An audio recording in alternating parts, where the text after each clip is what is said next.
told him why I had the lamb, his approval was instantaneous. Carefully, she picked up the precious white shawl, and I took the bag with the barley loaf so that David might walk easier.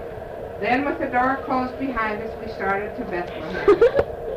This morning was cool and bright, and the sky spread cloudless above us. It promised to be a beautiful day. Walking slowly along so that David wouldn't become too tired, we talked about the wonderful things Grandfather had told us. I wish we could have heard the angels sing, David said wistfully. But think how blessed we were to be able to go to Bethlehem to see him, Hannah reminded. I've never heard of a manger for a bed. Have you, Hannah? David was full of eager questions. No, Hannah told him, but I'm sure that the hay will be new and sweet, and his mother will make the bed soft and warm. Perhaps my shawl will make it more beautiful and befitting a king, which he is, you know. I hope his mother and Joseph will like the barley bread, David continued. Hannah assured him that they would, and we went along discussing the wonderful promise of the day, while the desert breeze whispered gently beside us. As we drew near to Bethlehem, a palm tree by the side of the road invited rest, and Hannah, feeling that David was tired, suggested that we stop in its shade for a little while. I have brought something for us, she announced as we sat down. It's in the goatskin bag, Joel. There beside the barley loaf was a small water jug and a napkin containing 3 little honey cakes. I passed them out, and they tasted so good with the cool well water. We had just finished the cakes and were thinking of going on when a traveler came along the road toward us, an old man plodding wearily along with the help of a gnarled cane. His clothes were no better than a beggar's. As he neared the palm tree, he raised tired, bloodshot eyes to us. He seemed sick, Hannah whispered. And then she looked to him. Can we be of help to you, she asked kindly. If you have a little water, he murmured, sitting down heavily. I seem to be tired out, though I've only come from Bethlehem. I got the water jug for him, and he took it in his trembling hand and drank as if he had never tasted water before. Bless you, he said when he handed it back to me. You're a good boy. And the 3 of you, where might you be going this morning? We're going to Bethlehem to see the Christ child, David spoke quickly. The Christ child? And who is he? It seemed strange to us that there could be anyone who hadn't heard something about the coming of the Christ child. But we told him about it then and the prophecies about it, and now the wonderful fulfillment. All that Grandfather had told us. The angel's message and the heavenly choir, the stable in Bethlehem where the shepherds had found him. I wish I were going with you, he said slowly, when we had finished our story. Yes, I would like to see him too. In Bethlehem I have no home now. I will try to reach Jerusalem. There I have a kinsman. Once I helped him, and perhaps he will help me now. But you have no food or water to take with you, David observed with deep concern. And then he whispered to Hannah, and she nodded her head. At the sign of her approval, he picked up the goatskin bag and handed it to the old man. There's a loaf of barley bread, he announced, and the rest is the water. The old man looked at David, not certain he had heard rightly. You don't mean to be giving this to me? Of course. You need it, David answered simply. Sudden tears gleamed in the tired eyes of such an unexpected generosity. The thin lips trembled. God bless you, he whispered. Saying goodbye to him, then they went on their way. Somehow it seemed that the sun was brighter than before. There was a warm, good feeling all around. Without saying anything else, each of us knew that we were glad we had left the goatskin bag and its content with our friend. A few moments later, we were walking down one of the narrow streets of Bethlehem. Before a low, sun-dried brick dwelling, Hannah stopped. The house belonged to our aunt. Hannah was her namesake. We hadn't seen her for a long, long time, and Hannah said that we would stop at her home before going to the stable. It would be good to see her again. Perhaps she might even go with us. I rapped on the small worn door, and we waited. There was no answer. Hannah's face showed disappointment, but perhaps she had gone to market. She said, hopefully we can stop as we go back. We turned to go. At that moment, the door opened. A thin, dark-haired girl, smaller than Hannah, stood before us. You are seeking old Hannah, she asked, but she cannot come. She is sick. We are her niece and nephews. So much we would like to see her, Hannah exclaimed. From within came the sound of a feeble voice, and the girl moved from the doorway. Come then, she said. The room was cold and quite bare except for a small table and a stool.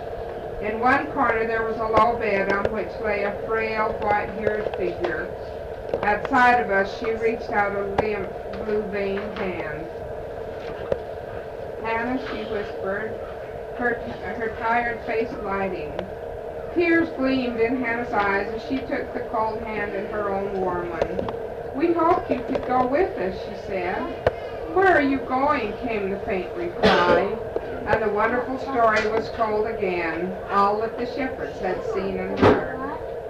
And we are going to the stable now to see the promised King of Israel. As she listened, a faint gleam came into the dim eyes, and the colorless lips were brightened with a little smile. Come back and tell me of him. The words came with effort. She closed her eyes, and a sudden chill shook her. Cold, she murmured feebly. Quickly Hannah laid the precious shawl over her, wrapping it gently and lovingly around the little figure. She covered the brown blanket and made a couch look as rich as a queen's bed. Without a word, Hannah turned to go, and we followed her out of the house. There was not a gift left now. Before we had known that we still had the shawl, the best gift to give, but now there was nothing. Hannah's eyes were downcast. When she finally spoke, there was a quiver in her voice. I'm sorry, she said, but she was so cold. I had to put the shawl around her, and she is our kinswoman. Are we still going to see the baby? David asked. It was to me that Hannah raised her eyes, and there was a pleading look in them. Joel, shall we go without a gift? She asked. Hannah was asking me, Hannah, who had always seemed to know the right thing to do, and then suddenly I felt good about everything. Of course we will go, I answered. I think the Christ child will know why we have no gift. A smile transformed Hannah's face, and of course you were right, Joel, she agreed. Her usual optimism regained by my words. By following Grandfather's direction, it was easy to find the stable behind the inn. Beside the rough-weathered door, we hesitated, and then Hannah knocked on the firm, steady hand. From within came the sound of footsteps, and the door opened by a tall, kindly-looking man. He smiled down at us. You came to see the baby, he announced, as if he had been expecting us. We are grandchildren of the shepherd Matthias, Hannah explained. He came last night with the others, and today he has let us come. Come then, the man said, and we followed him into the stable room. Between the brown roof beams, sunlight filtered, sending its warm rays to softly light the stable. From the rafters, doves cooed gently, and the old cat crept across the floor. Who is it, Joseph? The sweet voice of a woman came from across the room. She was seated by a small manger, and her eyes reminded me of a quiet pool at night, deep and dark. I thought she looked hardly older than Hannah, and as beautiful as a flower. Mary, the man spoke tenderly. These are the grandchildren of the shepherd Matthias. You have come to see my little Jesus, she smiled. And then she leaned over the manger and lifted him in her gentle arms.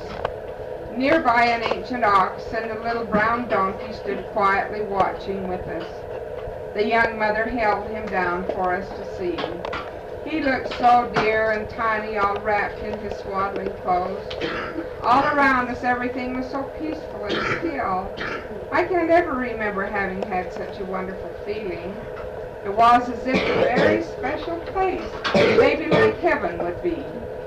For a moment, no one said a word, and then Hannah spoke, but almost in a whisper. "He's just beautiful," she breathed. A sudden shadow crossed her face, remembering. "We had a gift for him, and you," she looked at the mother apologetically. "Along the way, there were people who needed our gifts, so we gave them away. And now we have nothing." The mother looked at her lovingly. "Child," she said, putting a soft hand on Hannah's head, "you and your brothers have brought the greatest gift of all, your own kind hearts. The Lord knows and accepts your offering." I looked at Hannah, and her face was radiant, and so was David's. "And now would you like to hold him?" the mother asked, holding the baby down to Hannah. "Oh, yes," Hannah whispered, and her voice was golden as a star. While David and I stood beside her, the mother watched. Hannah held the sleeping Christ child in her arms. All too soon it was time for us to go. The baby was carefully laid in his manger bed, and we said goodbye. Walking out quietly, our hearts warm and full of joy at the wonder of the day. We had much to tell and much to remember for all of our lives. We had started back down the road toward home when Hannah stopped abruptly, her eyes glued on David. "Your crutch," she said. "David, where is your crutch?" David was startled. "My crutch? I didn't bring it. I forgot it. It's in the stable. Hannah, Hannah, Joel, look, I don't need my crutch. I don't need it at all. I can walk without it. Look," he cried, "I'll never need it again." He was walking without a limp. The twisted leg was as straight as the other one. He was walking unaided and then running glad and free as an unshackled colt. We watched in amazement, hardly believing our eyes. When he came back to us, his face was as bright as the morning. "The Christ child did it for me," he said simply. "He made my legs straight." "Yes, David," Hannah answered humbly. "It is his gift to us, his wonderful, wonderful gift." All right. Hey, here's Aaron. Aaron, I don't know if it's... Bunny. 1 through 14. Well, hurry before this tape runs out. It came to pass in those days that there went out a decree from Caesar Augustus that all the world should be taxed. And this taxing was first made from Cyrenius, who was governor of Syria. And all went to be taxed, every one into his own city. And Joseph also went up from Galilee out of the city of Nazareth unto Judea, into the city of David, which is called Bethlehem, because he was of the house and lineage of David, to be taxed with Mary, his espoused wife, being great with child. And so it was that while they were there, the days were accomplished that she should be delivered. And she brought forth her firstborn son, and wrapped him in swaddling clothes, and laid him in a manger, because there was no room for her in the inn. There were in the same country shepherds abiding in the field, keeping watch over the flocks by night. And lo, the angel of the Lord came upon them, and the glory of the Lord shone around them, and they were sore afraid. And the angel said unto them, "Fear not, for behold, I bring you good tidings of great joy, which shall be to all people. For unto you is born this day in the city of David a Savior, which is Christ the Lord. And this shall be a sign unto you. You shall find the babe wrapped in swaddling clothes, lying in the manger." And suddenly there was with the angel a multitude of heavenly hosts, praising God and saying, "Glory to God in the highest, and peace on earth, peace and goodwill toward men." And it came to pass, as the angels were gone away from them into heaven, the shepherds said one to another, "Let us now go up even unto Bethlehem, and see this thing which is come to pass, which the Lord hath made known unto us." And they came with haste, and found Mary and Joseph, and the babe lying in the manger. And when they had seen it, they made known abroad the saying which was told them concerning this child.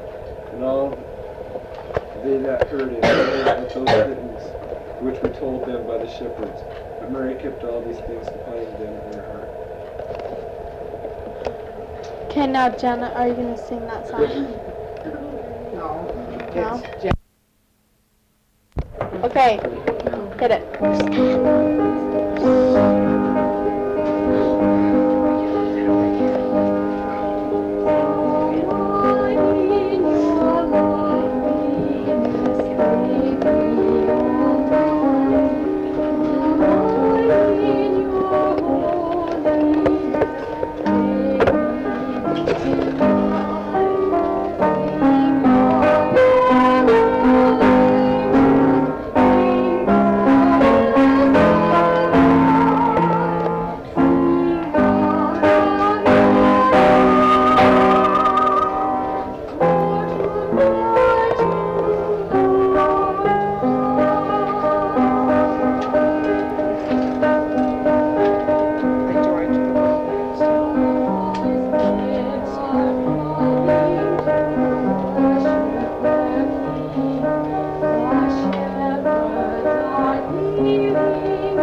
Rumble.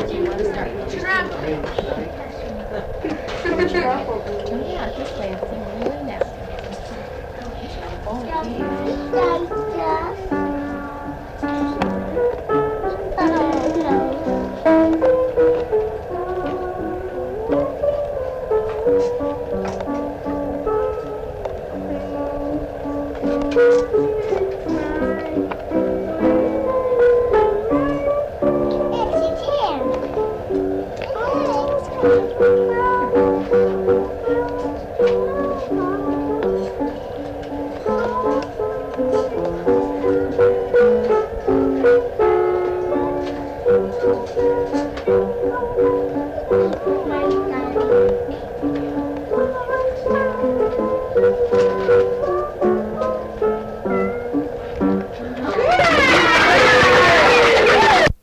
Okay, here's Renee.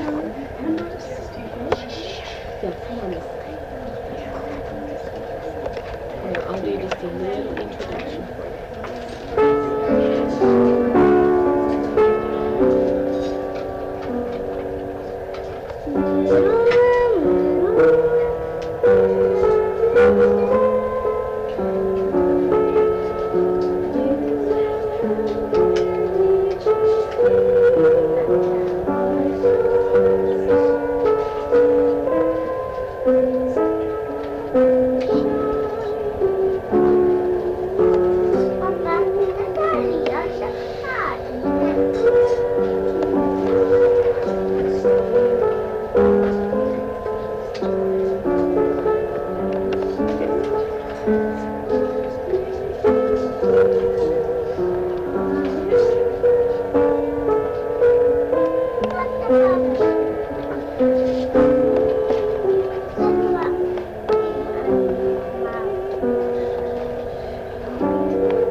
Okay, here's Sarah, Marianne, Louise, and Becca.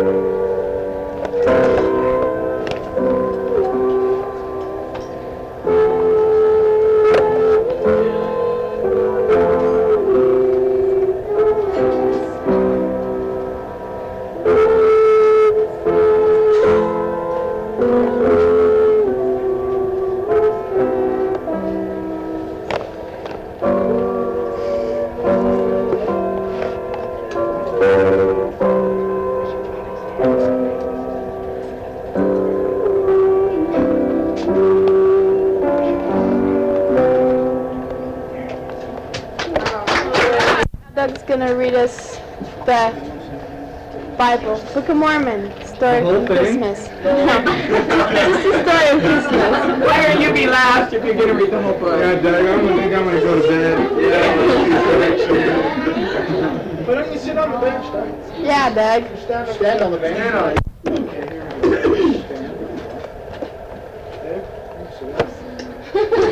I like it better when you stand up. Oh, I like it better when you sit down. Sit down. Any day. But behold, steadfastly they did watch for that day, and that night, and that day, which should be as one day, as if there were no night, that they might know that their faith had not been in vain. Now it came to pass that there was a day set apart by the unbelievers, that all those who believed in those traditions should be put to death, except the sign should come to pass which had been given by Samuel the prophet. Now it came to pass that when Nephi the son of Nephi saw this wickedness of his people, his heart was exceedingly sorrowful. And it came to pass that he went out and bowed himself down upon the earth, and cried mightily to his God in behalf of his people, yea, those who were about to be destroyed because of their faith in the tradition of their fathers. And it came to pass that he cried mightily unto the Lord all the day, and behold, the voice of the Lord came unto him, saying, Lift up your head and be of good cheer, for behold, the time is at hand, and on this night shall the sign be given. And on the morrow come light into the world, to show unto the world that I will fulfill all that which I have caused to be spoken by the mouth of the holy prophets. And it came to pass that there was no darkness in all that night, but it was as light as though it was midday. And it came to pass that the sun did rise in the morning again, according to its proper order. And they knew that it was day, because the Lord should they knew it was the day that the Lord should be born, because of the sign which had been given. Hey, Sarah's gonna play the violin. Okay, here's Sarah's gonna play Jolly Old St. Nicholas.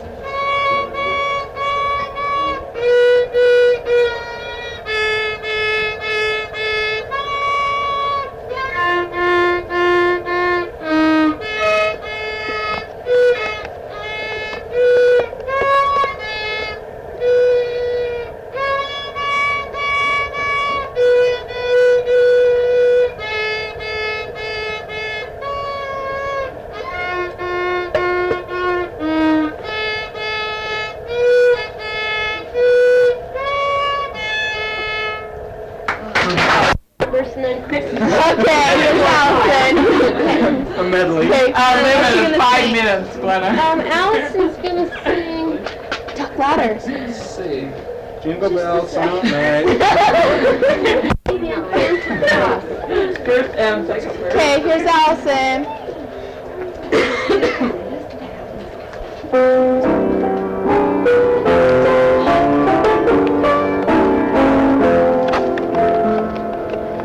I believe in Santa Claus.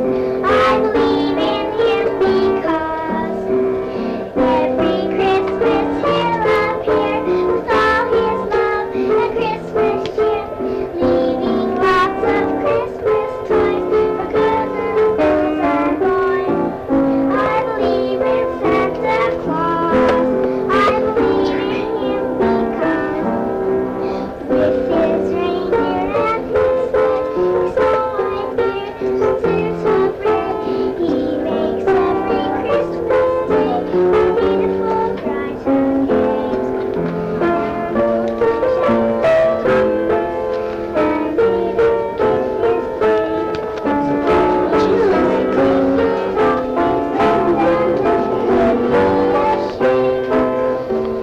So is Christmas on its way.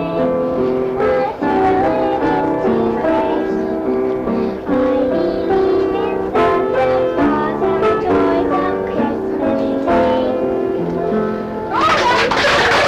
Okay, here's Dylan and Chris. They're gonna sing. Jeff, they're gonna sing And Jeff, Nothing for Christmas. nothing for Christmas. Let's get true. Come on, Jeff.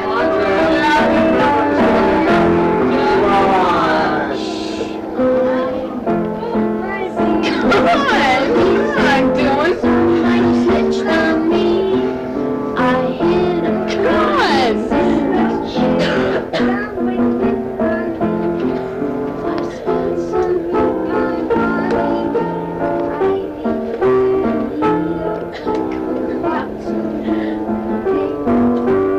I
Jingle bells, jingle bells, jingle all the way.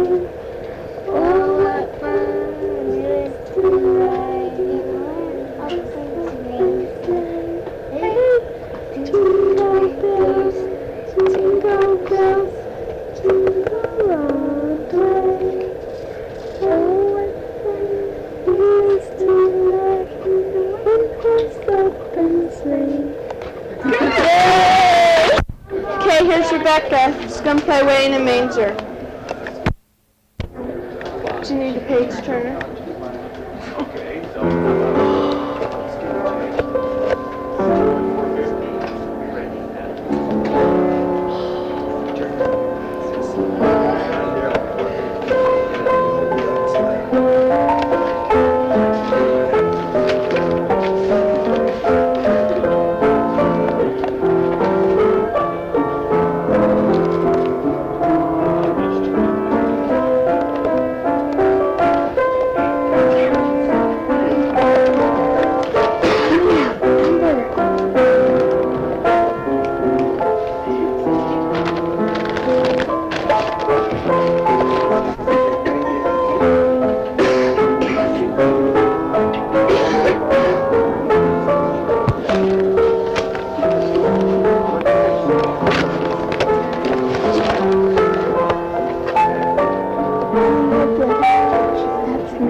Okay, the Hearts are gonna do theirs. The family. You'll have to wait till next year. We've Do you want down? They're gonna sing The Gift of Love. Hit it.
Okay. Okay, quiet. Oh my. Everybody get comfortable. It's only 3-4 pages. Oh, good. Well, this is a special time of year for us, and that song kind of put me in the mood to do this. I think depending on what we are, we see Christmas through different eyes, and this Christmas and all the other Christmases, I've always wanted a way to express my thoughts and my feelings, and I ran across this reading that expresses my feelings about Christmas, and I'd like to share it with you. See Mother laugh. Mother is happy. Mother is happy about Christmas. Mother has many plans. Mother has many plans for Christmas. Mother is organized. Mother smiles all the time. Funny, funny mother. See Mother smile. Mother is happy. The shopping is all done. See the children watch TV. Watch, children, watch. See all the children change their minds. See them ask Santa for different toys. Look, Mother is not smiling. Funny, funny mother. See Mother sew. Mother will make dresses, Mother will make robes, and Mother will make shirts. See Mother sew the dress on the wrong side. See Mother cut the skirt too short. See Mother put the material away till January. Look. See Mother take a tranquilizer.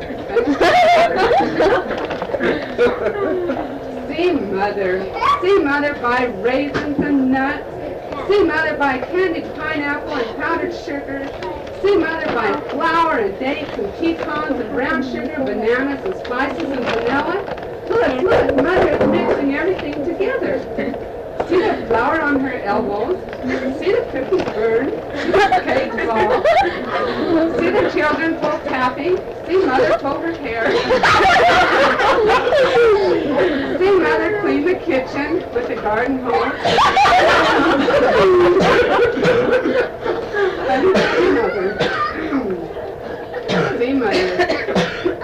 See Mother wrap presents. See Mother look for the end of the Scotch tape roll. See Mother bite her fingernails. See Mother go. See Mother have a party. See Mother make popcorn. See Mother go. See Mother go faster. Run, Mother, run. See Mother trim the tree. See Mother scrub the rug. See Mother tear up her organized plans. See Mother forget the gift for Uncle Harold. See Mother get the hives. Go, Mother, go. See the barley cook in Mother's eyes. Mother is disorganized. Mother is disoriented. Funny mother. It is finally Christmas morning. See the happy family. See Father smile. Father is happy. Smile, Father, smile. Father loves fruitcake. Father loves Christmas pudding. Father loves his new neckties. Look. See the happy children. See the children's toys. Santa was very good to the children. The children will remember this Christmas. See Mother. Mother is slumped in a chair. Mother does not look well. Mother has ugly dark under her eyes. Everyone will help Mother to her bed. Mother sleeps quietly under heavy sedation. See Mother smile. Funny Mother. I'd like to wear my toes. Glenna's gonna play White Christmas now.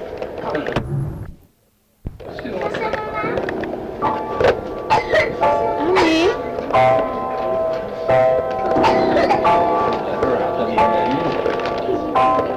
Here I am.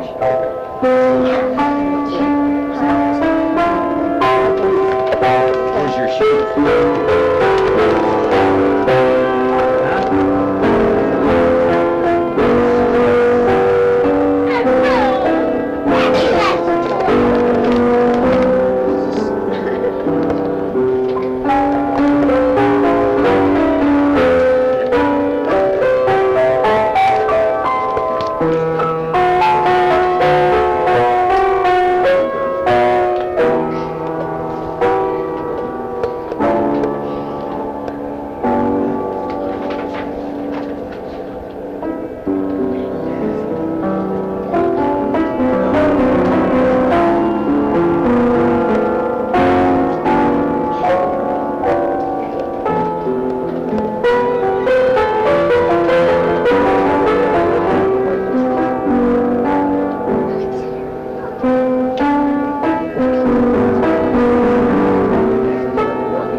You all appreciate it as much as I do. Oh, I don't think so.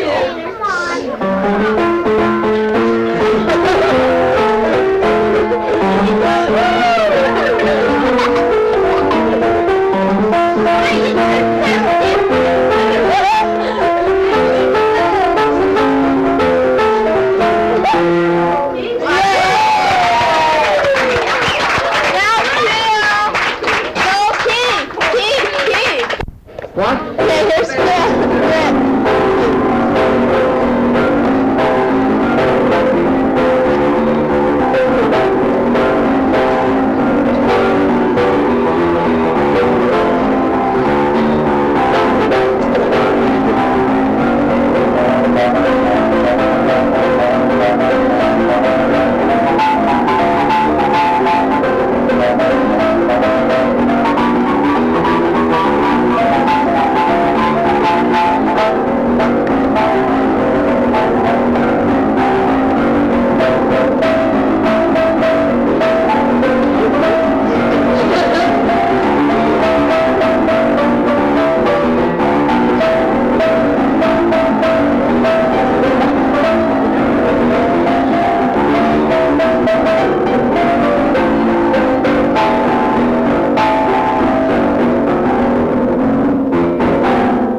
It's gonna read us a Christmas story.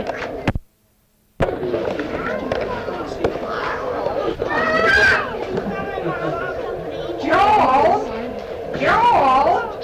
it was Hannah calling in her voice, and I knew why she was anxious for my return.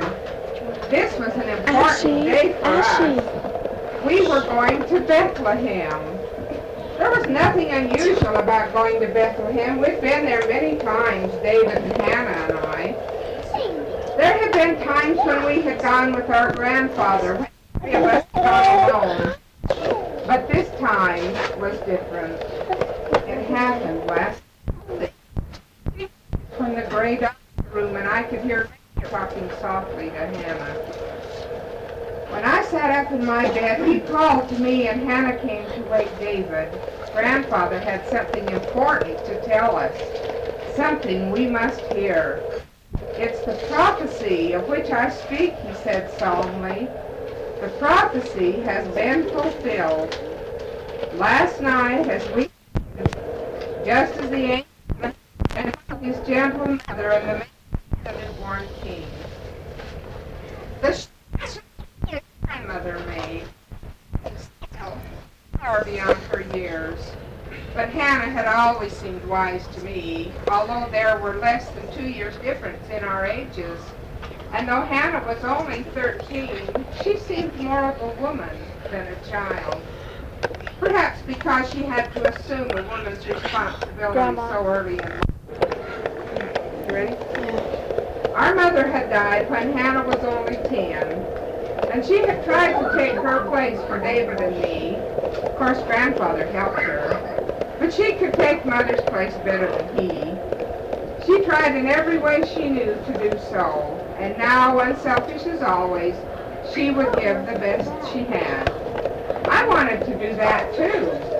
My gift would be a lamb, my own white lamb. I was pleased at the thought, and so were Hannah and Grandfather. You come to the field early as the sun comes up and bring the lamb back, he said. And what can I bring to the child? David asked anxiously. My eyes quickly went to Hannah. A sudden shadow crossed her face, and she turned a questioning look to Grandfather. But he was smiling tenderly at David, who, sensing the hesitation, spoke quickly and defensively. I can go. I can keep up with Hannah and Joel. It will not be far to walk. Fondly I looked at this small, dark-eyed younger brother, who must always walk with a crutch because of his twisted leg. I wouldn't have wanted to go without him, but I wondered if it might be too far. He had never walked all that way before. But Grandfather nodded his head. If Hannah is willing, you shall go too, he promised. Hannah's eyes rested lovingly on him. You shall go with us, David, she said. You may bring a loaf of barley bread for the baby's mother and Joseph. Thus early in the dawning we had planned eagerly for our visit to the stable in Bethlehem. Now as I hurried toward the house in answer to Hannah's call, I wondered just what she would say to me, for I had gone to the sheepfold to bring back my lamb, but I was returning empty-handed. What would Hannah say? She would understand, of that I felt sure, for she would have done just as I had done. Nearing the house, I saw her coming out to meet me. At sight of my empty arms, her face showed surprise and disappointment. Your lamb, Joel, she cried. Where is your lamb? What happened? And you have been gone so long. I've been at Peter's house, I hastened to explain. He saw me from the window when I came by, and he called to me. He is so thin and white, Hannah, and I thought of his having to be in bed all day long. He must get so lonesome. I went in to talk to him, and I didn't mean to stay, but he was so happy to see my lamb and to touch it. I put it on the bed beside him, and he put his thin arms around it, just like you would around a brother. When I saw him so happy, I said, I shall leave it here with you, Peter. Oh, Hannah, you should have seen his face. It was just like a sunbeam that touched it. It's the nicest thing I've ever had in my whole life, he told me, and it made me feel so wonderful inside, Hannah. Do you think the Christ child will mind that I have no gift for him? Hannah looked at me kindly then. She seemed so grown up and so wise. I think you did a very wonderful thing, and I'm glad that you did it, for it shows that you have an unselfish heart. I'm sure that the Christ child will be proud of you, just as I am, and you know we still have 2 gifts for him. As we walked to the house together, I thought I loved Hannah better than anyone else in the world, except perhaps David, who was so close to us and who needed us so much. We found him on the low stool beside the table in the kitchen room, his dark eyes